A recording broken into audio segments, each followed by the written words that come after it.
Palihog, manlingkod. May buntag sa tanan. Karon mao ang kapistahan, piyesta karon of the Pentecost or Feast of the Pentecost because today is a Pentecost Sunday.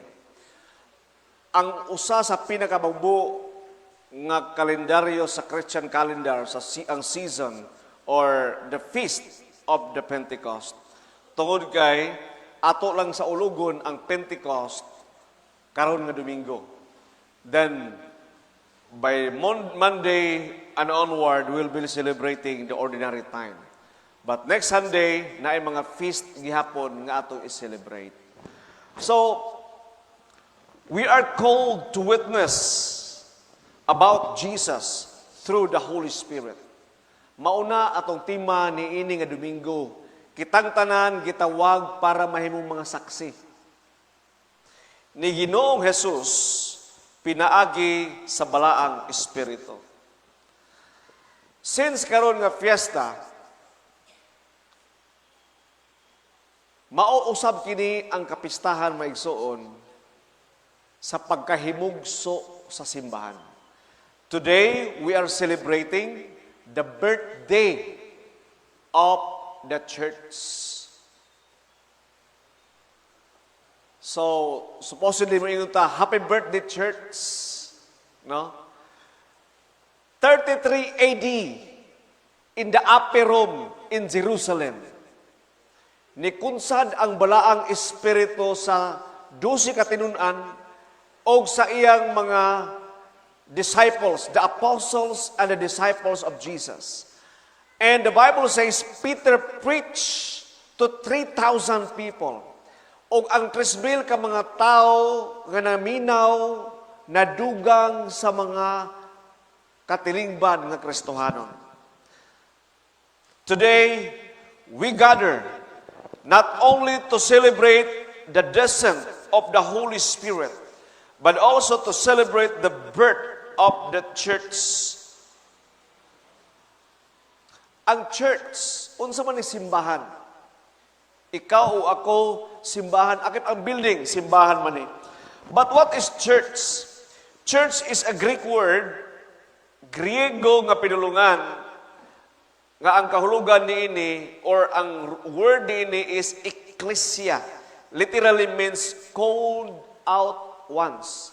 Mga tinawag. So kung ikaw o ako, mga tinawag kita ni Kristo, kabahin kita sa iglesia. Or the community of believers in the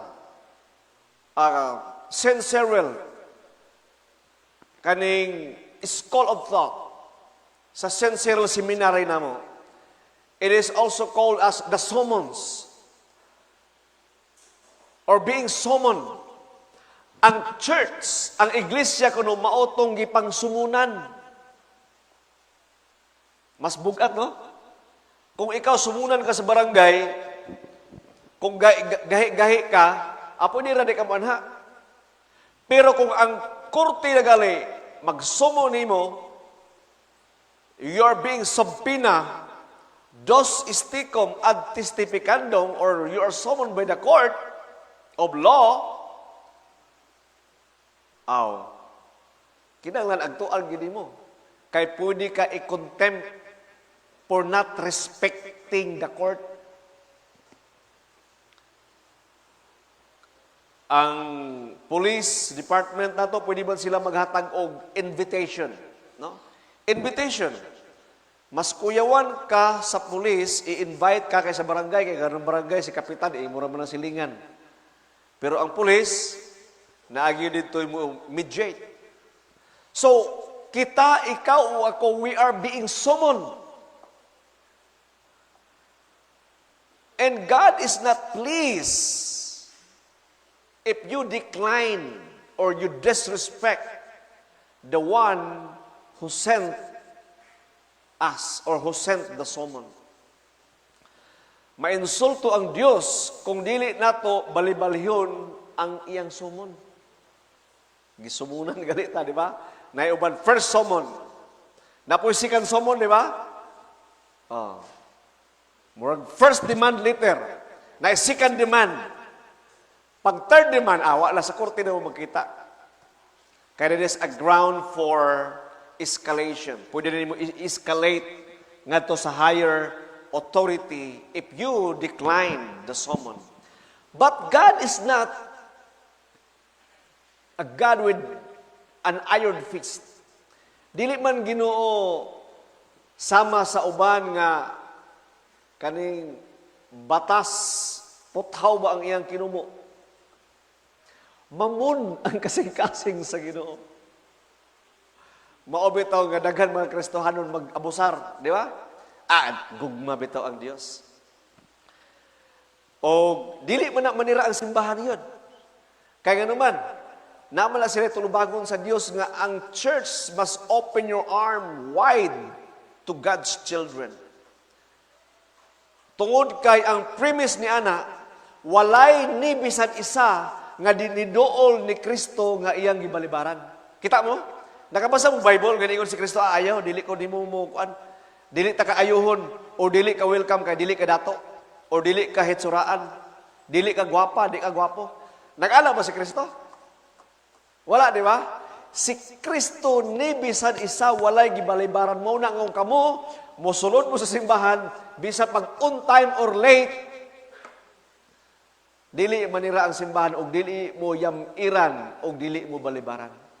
Bisan pa og kuan lang ka kaning manimbahay lang ka kanang KBL may tawag na kasal bunyag lubong, di ba? Kasal bunyag lubong ra makita. Welcome gyapon oy. We are not judged here. The church is not a courtroom wherein we pass judgment and verdict to the members. This is a hospital for the wounded soul, and the priests are a wounded healer. Bisan gali kami mga pare, mga samaran nga mga healer. So ikaw ug ako samaran, mga makasasala nga mga niluwas. Mauna nga bawal ang hambugiro diri. Nga moingon nga ako gyud wa gyud ko sala. Dili pareha na ako igsuon o grabe ka na ka makasasala. Lord, if you mark my transgression, who can stand or who could stand? Kinsa man Ginoo ang makabarog sa imong atubangan kung ang Ginoo itali niya ba atong mga sala? Mura ba ito ka ng eleksyon? Talpulano, uno. Talpulana, uno. Kahon, di ba? Ina na ng eleksyon. Kung ang Ginoo iya kunong markahan ang atong mga sala from day one, nabulit na ang tao sa sala. Who can stand?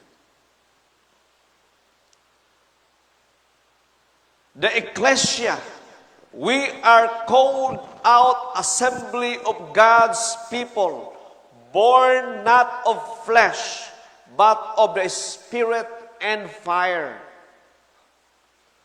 Kita ko no, we are not just born out of flesh, dili lang, but because of Spirit and fire. Nasayod ta nga ang birthday sa iglesia, sa pagkayab ni Kristo iyang promise, in siya, I must go to the Father so that the Holy Spirit may come. Muagto ko sa akong amahan para muanha ang balaang espiritu. Dili ta mo biyaan church like an infant or like a sama sa usa ka ilog. Sama sa usa ka bata nga walay mahimo nga gibiyaan sa ginikanan. Dili kunutan niya biyaan.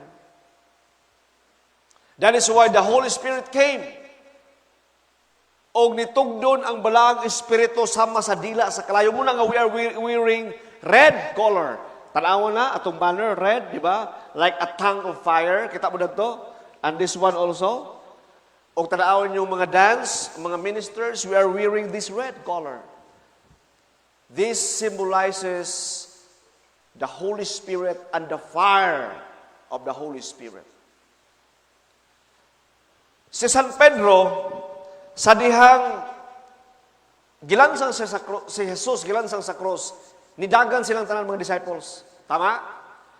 O nagtipok sila sa upper room, the first rented church or borrowed church slash the upper room in Jerusalem. O gitrangkahan nila. And there was a moment that Peter with the rest of the disciples went to fishing. Nangisda sila. Di ba? O napakita si Ginoong Jesus kanila, o gitaktak nila ang pukot, nakuha sila daghang kuha. O niingon si Kristo ni Pedro, Peter, do you love me? Lord, you know that I love you. Peter, do you love me? Lord, you know that I love you. Feed my sheep, tend my flock. And on the third time, Jesus, katuluhan, nangutanan na po si Kristo, do you love me? Peter, do you love me? On Peter, nasubo siya. And sa Lord, you know, I left everything to follow you. Feed my sheep. Pila lang kaadlaw na ito, ni kayab ni 40 days man si Christ, di ba? Nagsuroy-suroy pa siya sa kalibutan. Mauna nga, kung naay mamatay dato diri, mag-celebrate ang 40 days, 40 dias.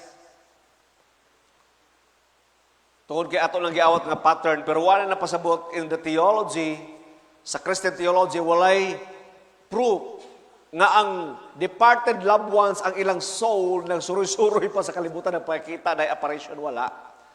Ang gitudlo sa Revelation is, sama sila nga sa natulog. Ug pagmata nila, judgment day na. But there are saints, na mga tao nga mga santos, and they are called to intercede. Saints are called to intercede. Mao na samtang buhi pa mo, ignon mo ang Ginoo, Lord, tagaay kong ministry. Ang akong gusto nga ministry, Ginoo, intercessor. Kay para kung mamatay na ko, Lord, dito sa langit, mag-intercede ko sa mga katauhan. Dili ko ingon nga natulog, na pagmata lang ko, na paghukom na. Basahan ka na kung asa ka paingon. Og samtang napaka sa kalibutan, kung gusto man di ay ka mahimong intercessor, pag-practice na. Iampo ni mong abay. Iampo inyong obispo atong obispo, ang mga pare, mga diakono, kitang tanan mag-inambuhay ta. Kala kung gusto ninyo. Pero kung gusto niyo nga matulog ra mo ni pagmatay, judgment day na, kamo lang. That's your volition, that's your choice. Pero malamig itong wala naputol ang atong buluhaton.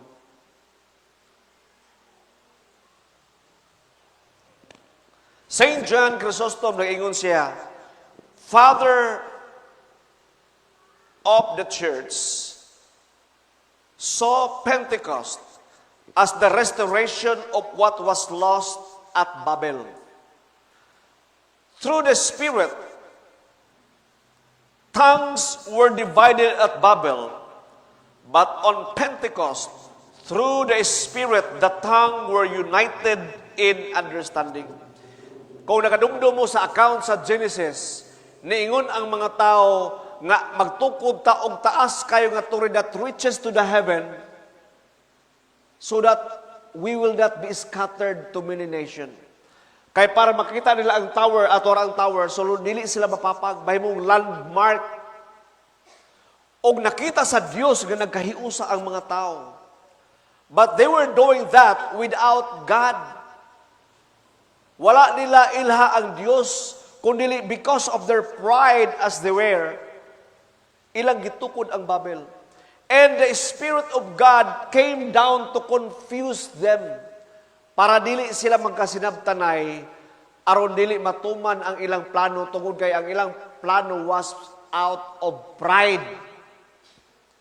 Kana bitaw mga tao bitaw magtukod og balay, di ba? Aw magtukod tag balay kay atong silingan, 2 story man na ila, ato 3 story yun. Labuan gid ato. Labuan.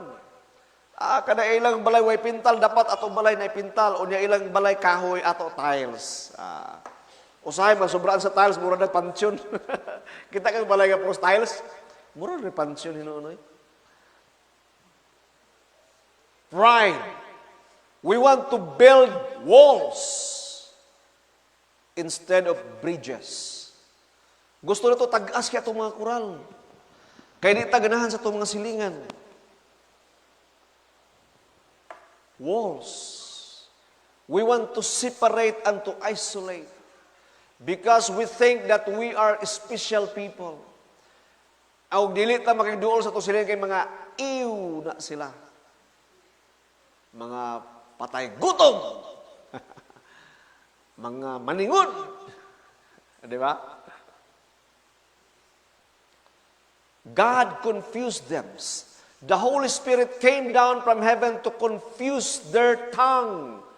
Naingon siya, ambi ang maso, ang gihatag, lansang. Ambi ang mortar, wa naman, di naman sila kasidabot, kay lahi-lahi naman sila siltian. But, in 33 AD, to be exact, in the upper room, to be exact, in Jerusalem, Israel, to be exact, the Holy Spirit rested upon them, and they all spoke with different tongues.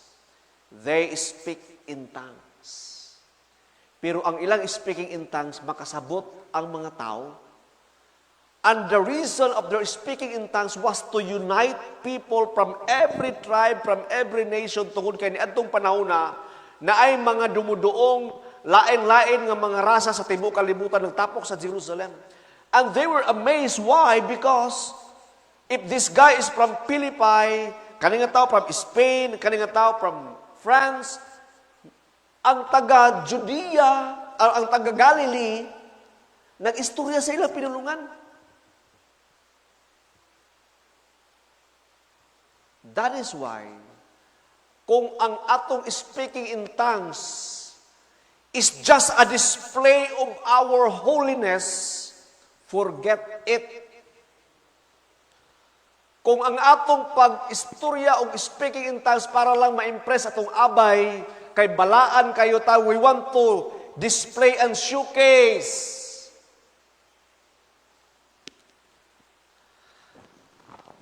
Abay bitaw ninyo, kani speaking in tongues usahay ba?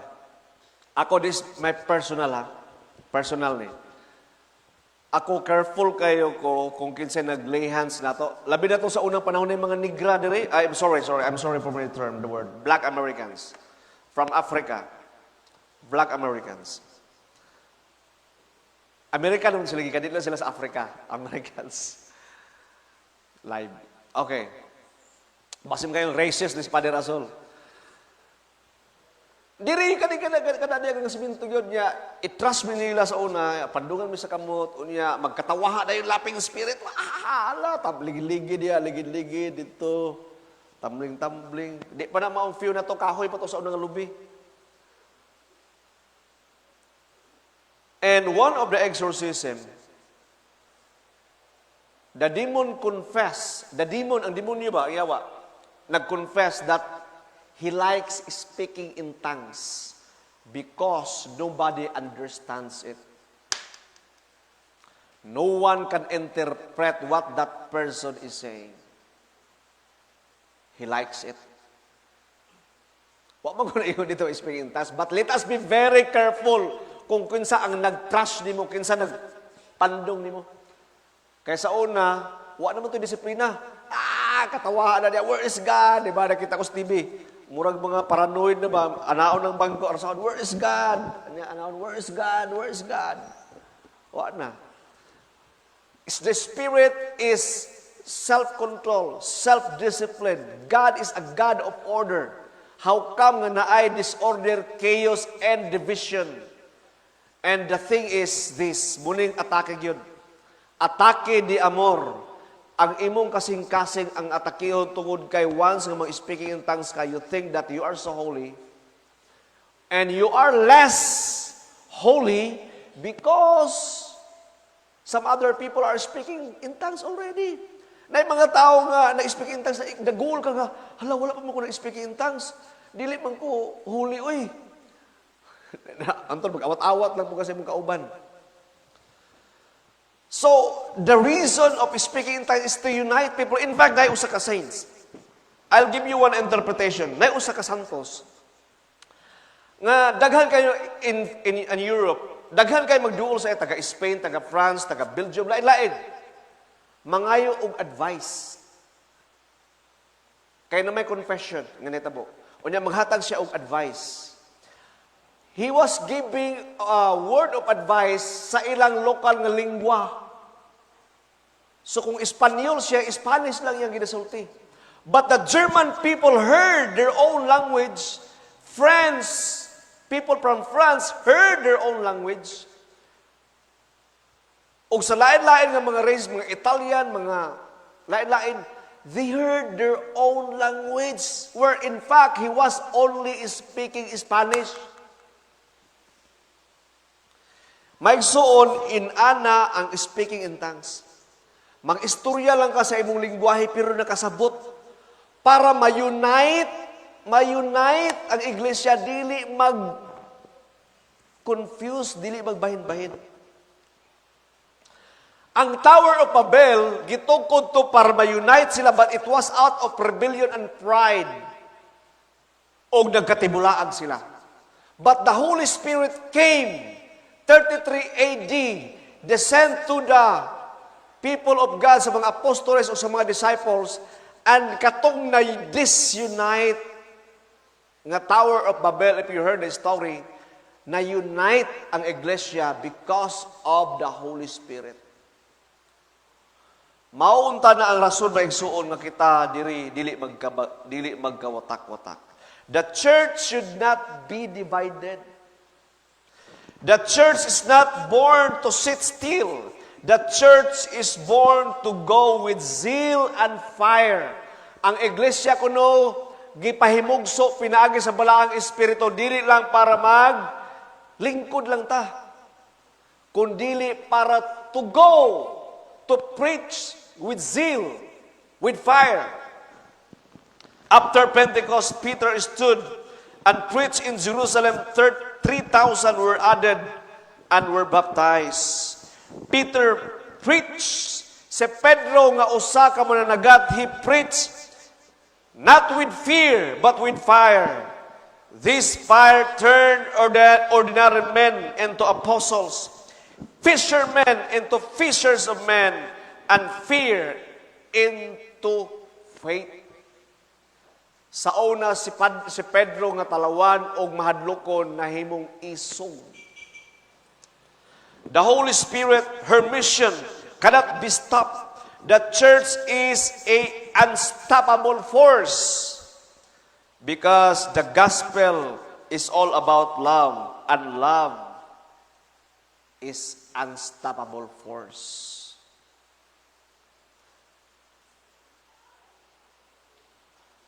In conclusion, Pentecost is the church's birthday because it is the day God made His dwelling within His people and sent them out to transform the world.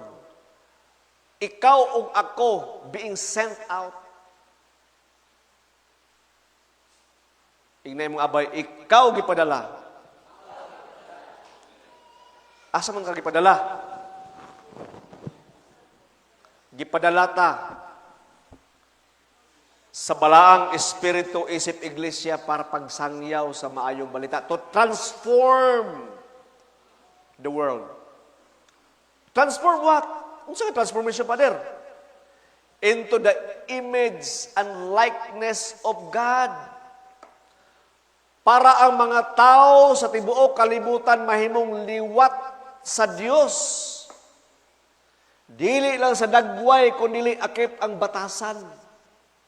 We will be transformed from inside out, not just in physical appearance, but in attitude. We will think like Him.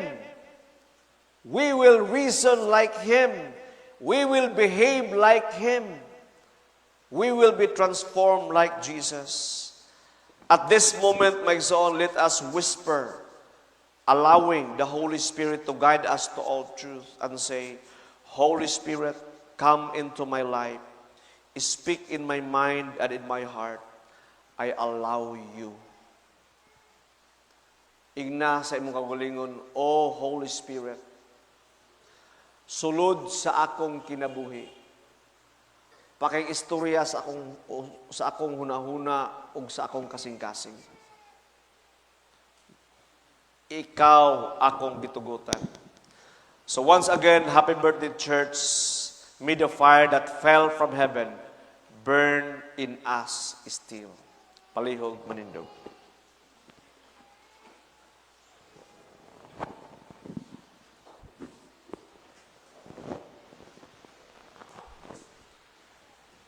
Atong pagadunganan ang Credo sa Nisiya. Tanan